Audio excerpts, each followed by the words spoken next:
Yo, Dre, drop the verse.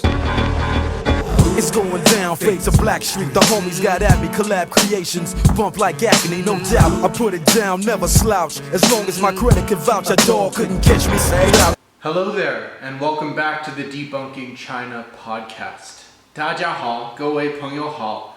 我有点不好意思，我这么长时间都没发这个 Debunking China 的自媒体。原因是什么呢？是因为我们在我们国际学校特别认真准备开课，我们是9月1号要开课，所以这个疫情对我们这个准备开课的那个过程的影响是非常大的。Alright, that's enough of the Chinese and showing off. What I just said is, excuse me for not updating everybody and letting a few weeks go by without posting a Debunking China podcast video. And the reason is, at the international school that I work at, we've been getting ready for our start date for our students to come in. And this requires everything from COVID tests for the students and the staff and different procedures that we need to go through and different trainings that every teacher needs to go through and things like that. And so lately it's been a little bit busy. Also, the last time I spoke with you, I was preparing for the HSK5 level exam, which is the second highest level Chinese proficiency exam in the country. And I'm extremely proud, in fact the most proud of anything I've ever done professionally, to share with you that I passed. I passed by 5 points. So last year I failed by 7 points, and this year I passed by 5. So that's how close these things can be cut by. And if you're interested in exactly how difficult that test was or what it says about my ability in the Chinese language, you can feel free on Wikipedia to research the HSK. It stands for Hanyu Shuiping Kaoshi, which in Chinese means Chinese Proficiency Test. And there are 6 levels, and I have officially passed level 5. And that goes into the directory of a place called the Confucius Institute and a place called Hanban, which is a national registry for testing. So now, if I wanted to ever go back and get my master's at a Chinese college or a PhD or do research, I could do that. And this is truly, other than marrying my wife, this is, I think, the thing I'm the most proud of. It's been a really long journey. It's been 8 years of masochistic people telling me I'm not good enough, people telling me that white men can't learn Chinese. Well, I guess they can.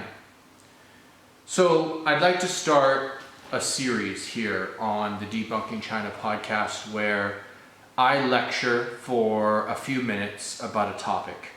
And then I take questions from all of you, my friends on my Facebook, people from YouTube, former colleagues, friends from all over the world. And I will give my personal educated opinion on some of these issues. And I will not censor myself. I will also not be going out of my way to bash China or to hurt the government of China or the people of China, which are 2 very different entities, which we'll get to talk about in just a moment. So first of all, I'm going to put on my amber, we call this a shouchuar in Chinese. It is a charm that my father-in-law gave me. And on the other side, I've got yet another.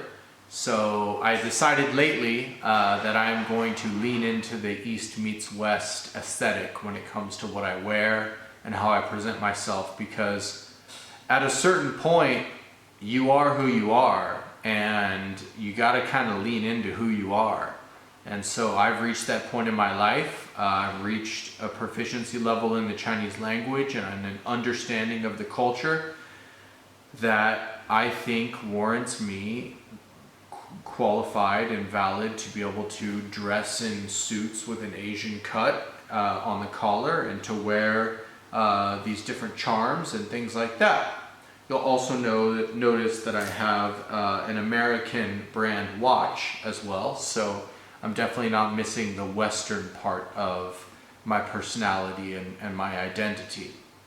Now, today's first lecture is on freedom. And freedom is a very interesting and also ethereal topic here in China as well as in the US. I'll never forget when I was at Fudan University in Shanghai, China, my first year in China. I asked my professor, and her name was Esther Tan. Her English name was Esther. And she had a master's in linguistics as well as different certifications for teaching foreigners Chinese language. And I asked her and I said, why don't you allow everybody here to vote? Why is it only that some people get this freedom to vote and others do not? And she looked at me and she said, in China, we have 600 million people in our middle class, but we have 1.4 billion people in total. What do you think those other, my math is bad, what is that, 6, 7, 8, 9, 10, what do you think those other 800 million people are doing? Do you think that they're all part of the intelligentsia? Do you think that they are all, raising up into middle class? No, they're not. They're construction workers, they're farmers, they're fishermen, they are labor workers, construction, a lot of those things. And she said, would you allow these people to vote? These people who have maybe not passed high school or even junior high and are semi-literate in their language, in the Chinese language. She said, she looked at me and she pointed, she said, you're more literate than some of these people. So would you let them vote? And that was her response back to me, and it's been a response that I've heard back to me quite a bit. And when it comes to the Chinese power of the vote, let me just give you a rundown. The Chinese people are allowed to vote locally in their district. And then those people are allowed to vote citywide for the mayor. And then those people are allowed to vote for provincial leaders. And the provincial leaders are all part of what's called the Politburo Committee, which is a group of about 1,500 people who vote for the top positions in the country. So it is an in-group system. However, the Chinese people do indeed have the power of the vote at the local level, which has been a topic that's been highly brought up by the left, especially.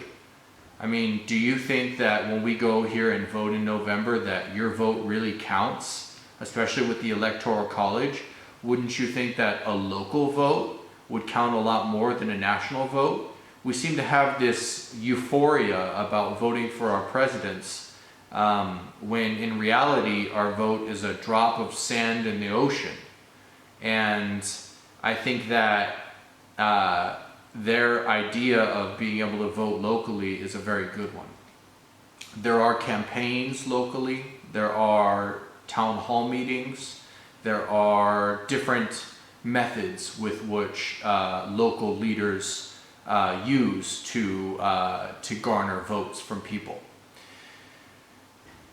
Now, freedom, when she said that to me, my teacher Esther Tan, I began to think, what is this idea of freedom?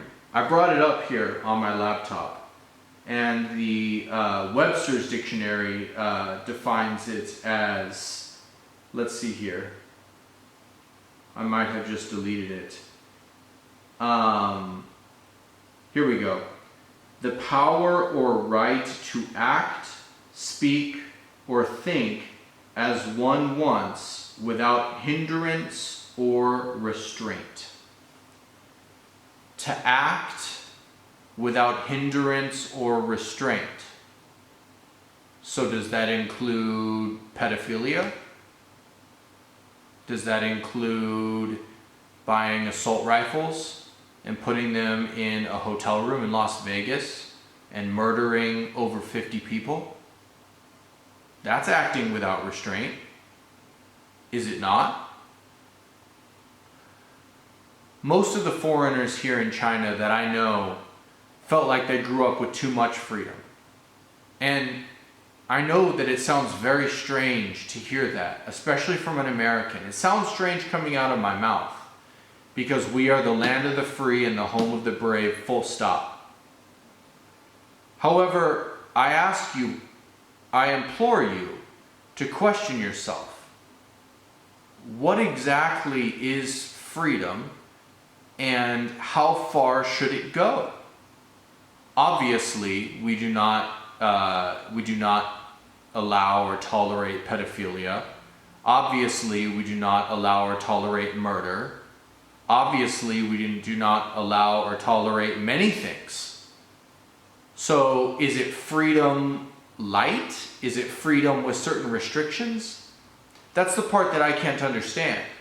Because if it's full freedom, you can do whatever you want, whenever you want, regardless of anything. And so, I think that what my teacher said to me was a very good, I guess I would say excuse me. I'm a bit tired today. I need to gather my thoughts. When my professor at Fudan responded to me with, well, would you let everybody vote? Would you let people with an IQ of 50 vote? Would you let people who have never been educated vote? Would you let all these people vote? I couldn't really find a retort. And I think that we need to take a moment as a nation to reflect on what freedom means and how far we're going to let it go. Is it okay that we have the freedom to buy military-grade weapons? Is it okay to allow certain parents to begin the process of gender transition on their children as early as the age of 6? Is that freedom? So, and there's no law against any of this. So, and we have a process. We go to the Supreme Court, we set precedent, and we say this is how we're going to function. And there is a line drawn in the sand of where our freedom needs to stop and what taboo things we're not allowed to do. However, for some of these things that I've mentioned, weapons, pedophilia, gender dysphoria, transition early in life, there's not really any law on the book. And it's all being held out in a court of public opinion. So I ask you, is freedom a good thing? Really think about that. Is all the freedom a good thing? Or are there a few things that we might need to snip out of that because they're deleterious to our society? What I think, and let me play the devil's advocate for that argument. I also think that we came up with, in the Western culture, we came up with one of the most brilliant ideas that's ever been conceived, which is the idea of liberty. Freedom and liberty are two different things. Freedom, just like I defined, the power or right to act, speak, or think as one wants without hindrance or restraint. Liberty is defined as acting out these freedoms without interrupting somebody else's freedoms. That's the idea of liberty. Freedom is one thing, liberty has another definition. And that definition, I think, is much more applicable to our situation in the United States and anywhere else on the world. to be able to do my thing in my home, whatever it is, as long as it's not some of these things that we've decided are taboo and not to be tolerated, as long as I do not interfere with you doing what you are doing in your home, as long as they're not these taboo things that we have decided are unacceptable. So I invite you to please reflect, and in the comments section, please give me your feedback. Is freedom a good thing? Is all the freedom a good thing? How about liberty? Where does it fit in? I invite you to marinate on that concept and to reflect on it, because I believe as an educator, I know, because I've done the research on the psychological studies, that reflection is the best way to grow for adults, that is. Now, I'm done with my rant. I'm going to answer a few questions. All right, question number 1 comes in from James. Do you ever feel like you need to censor yourself while living in China? I feel like I need to censor myself by not talking bad about the Chinese state. And that's it. Anything else may be talked about. And I have friends who are Chinese who have gotten into political arguments on Weibo, which is the Chinese version of Twitter. That's Weibo, if you'd like to search and find out a little bit more about what it is. And their comments get deleted. That does happen. But there are no knocks on the door. You do not get detained or arrested. The process is you are first asked to take that post down. If you refuse to comply, you are detained and put in jail for a few days. If you still refuse to comply, you are arrested and detained for a longer period of time. Everything else is open to discussion. And I have heard, and I have been a part of, Chinese dinners. You know, here in China, we go to dinner for like 3 hours. It's a big deal. Chinese live to eat. And they love their long dinners. And I've been a part of political discussions, and I've heard political discussions in many different restaurants that are as critical and sensitive as you can possibly imagine. Now, that's in your private circle. So nobody is restricting your freedom to speak within your circle of friends, or within your home, or at a restaurant even. But to put that out publicly is a different story. Think about it kind of like what we're dealing with fake news on Twitter. I applaud Twitter for putting its fact-checking apparatus into action. Except here, the consequences are a little bit more stiff for saying things like that in public. So, have I ever had a knock on my door for anything I've said publicly or privately? No, never. Have I known people who've had a knock on their door for that? No, never. The only rule is do not talk bad about the government. They prefer you not do that. And other than that, everything else is open to discussion. Theory, Marxism, Leninism, how it combines with today's society, capitalism, everything under the sun is free for open discussion, except for that one topic. So I think I can live with that.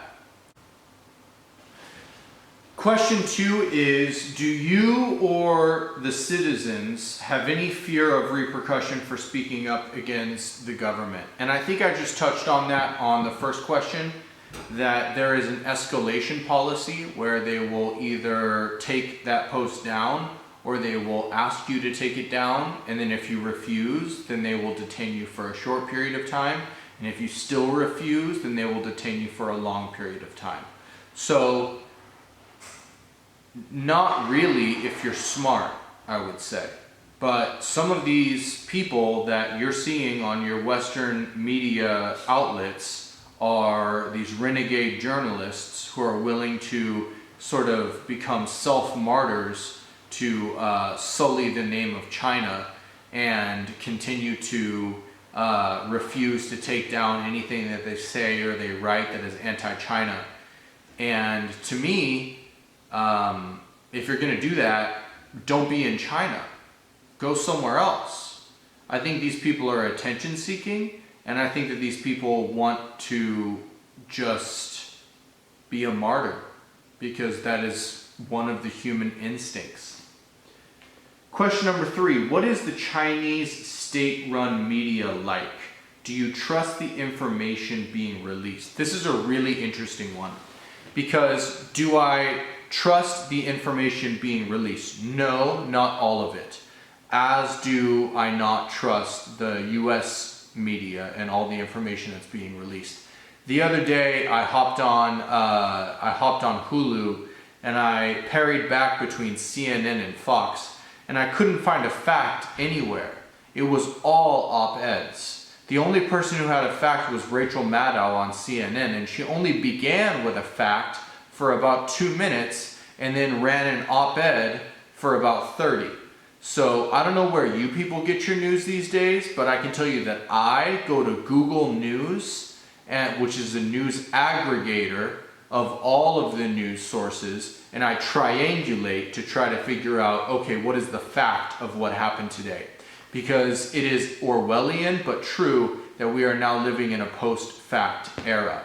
That being said, during times of stress between the two countries, between these two world powers, there are things that are sent out on the Chinese media side that are propaganda.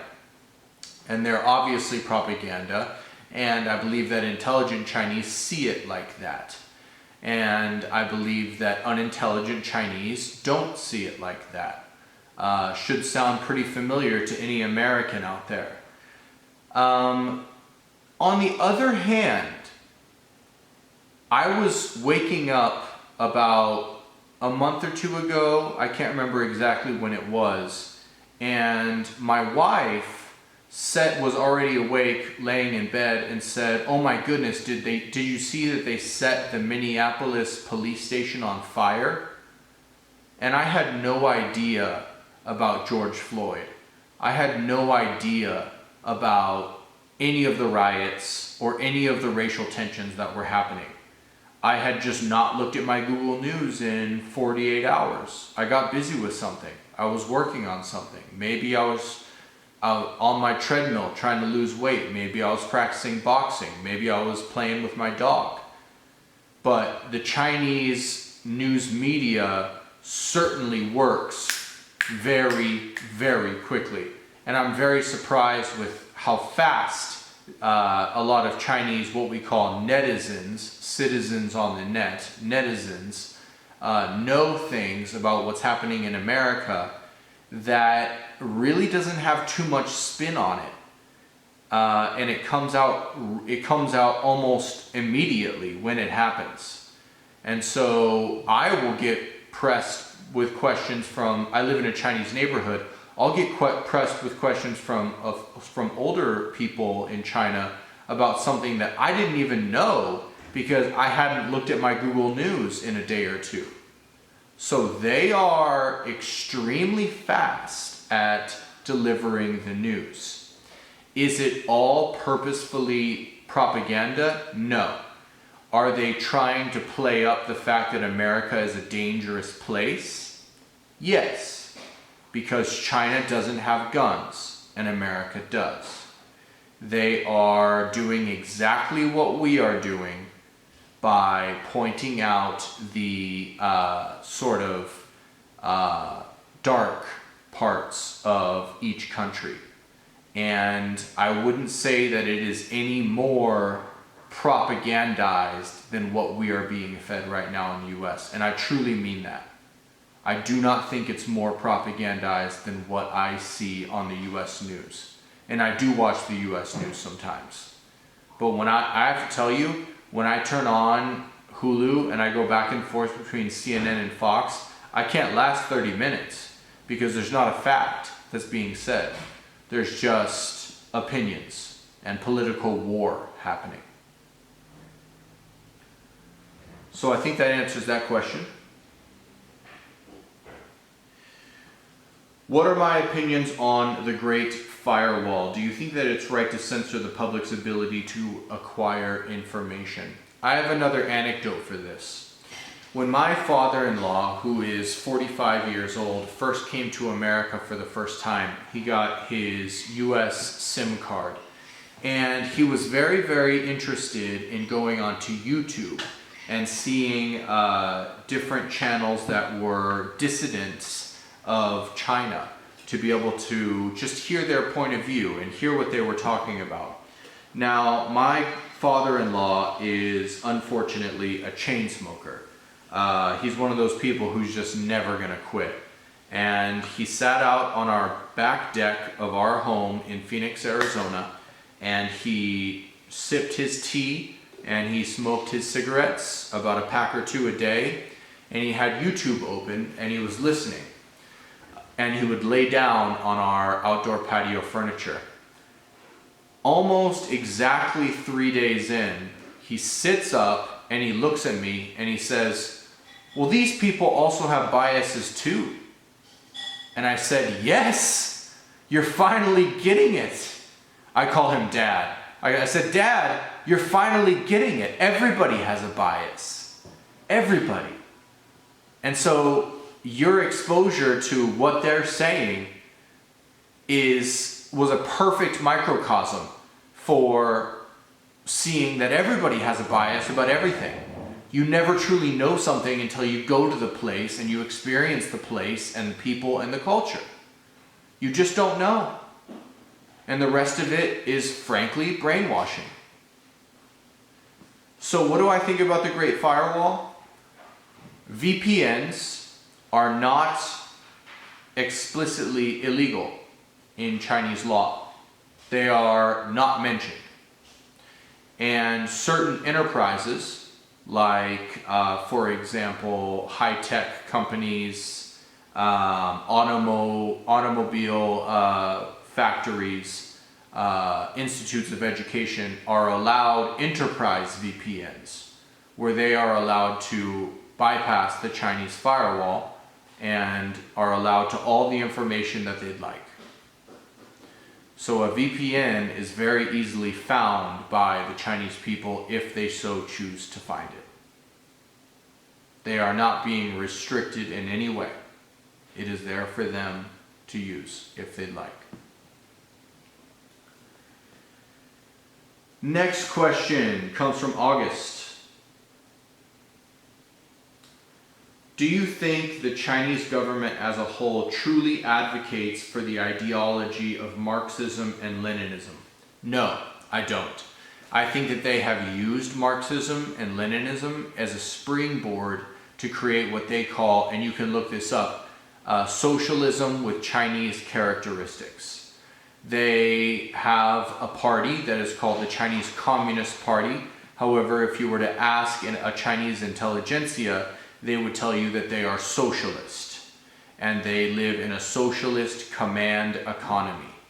And this is evident by something called, and you can look this up as well, the Iron Rice Bowl. And what this is a version of Social Security and insurance that people receive when they work for a Chinese company. It's mandatory for the Chinese company to give to the worker, and they work until, I believe, retirement age is 55 or 60. Don't quote me on that. It's either 55 or 60. And they are given a certain amount of money, just like in Social Security, to be able to live into their retirement age.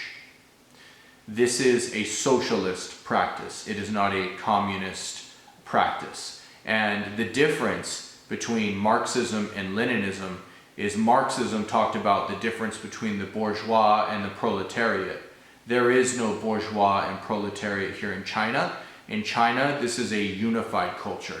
There is only people, you can ask about people from all different walks of life about China and what it is, and they will all advocate for their country. There's not a split as there is in Marxism and Leninist theory. And so, no, I do not think that they subscribe to that. I have oftentimes called them communist by culture and capitalist by trade. And that's basically what socialism with Chinese characteristics is. Those Chinese characteristics are the allowance of trade and a command economy. Another one. In which ways do they differ, and in which ways are they similar to this core ideology? Again, it gets back to the split in the society between the bourgeois and the proletariat. China is not like the US, where right now we have hundreds of millions of young people who are trapped in student loans and need a helping hand, an olive branch to be able to get out of it. And baby boomers are being maligned right now for hoarding all of the money and taking advantage of an economy that was booming while they were working. In China, there are 600 million people who have risen over the last, call it 15 years, above the international poverty line. The international poverty line is $6,000 per year. Now, this is not the poverty line for the US. The poverty line for the US is much higher, obviously, as the cost of living is higher. But I'm talking about in aggregate, all 196 countries, the poverty line is $6,000 per year. 600 million people have achieved over that poverty line.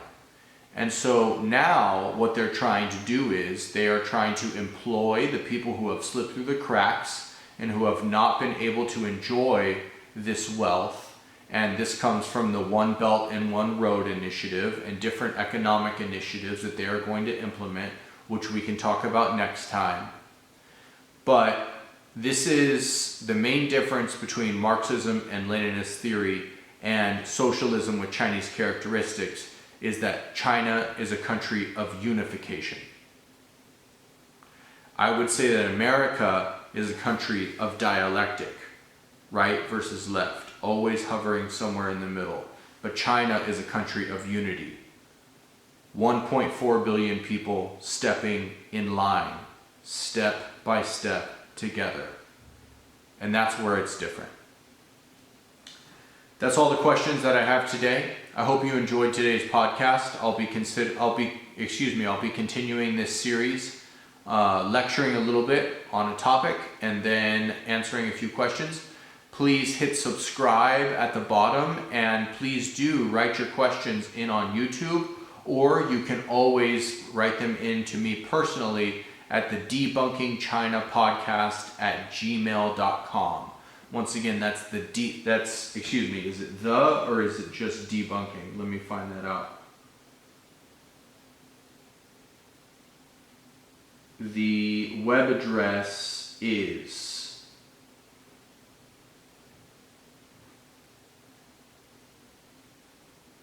debunkingchinapodcast@gmail.com. So if you have any other questions, or if you'd like to continue these conversations, please email me there. And until then, everybody please stay safe, put your mask on, be smart, listen to the experts, and we will get through this time of COVID-19 together. I know that we will. Thank you very much. 非常感谢大家今天听我今天讲的话，今天的自媒体的讲演，非常感谢。Thank you.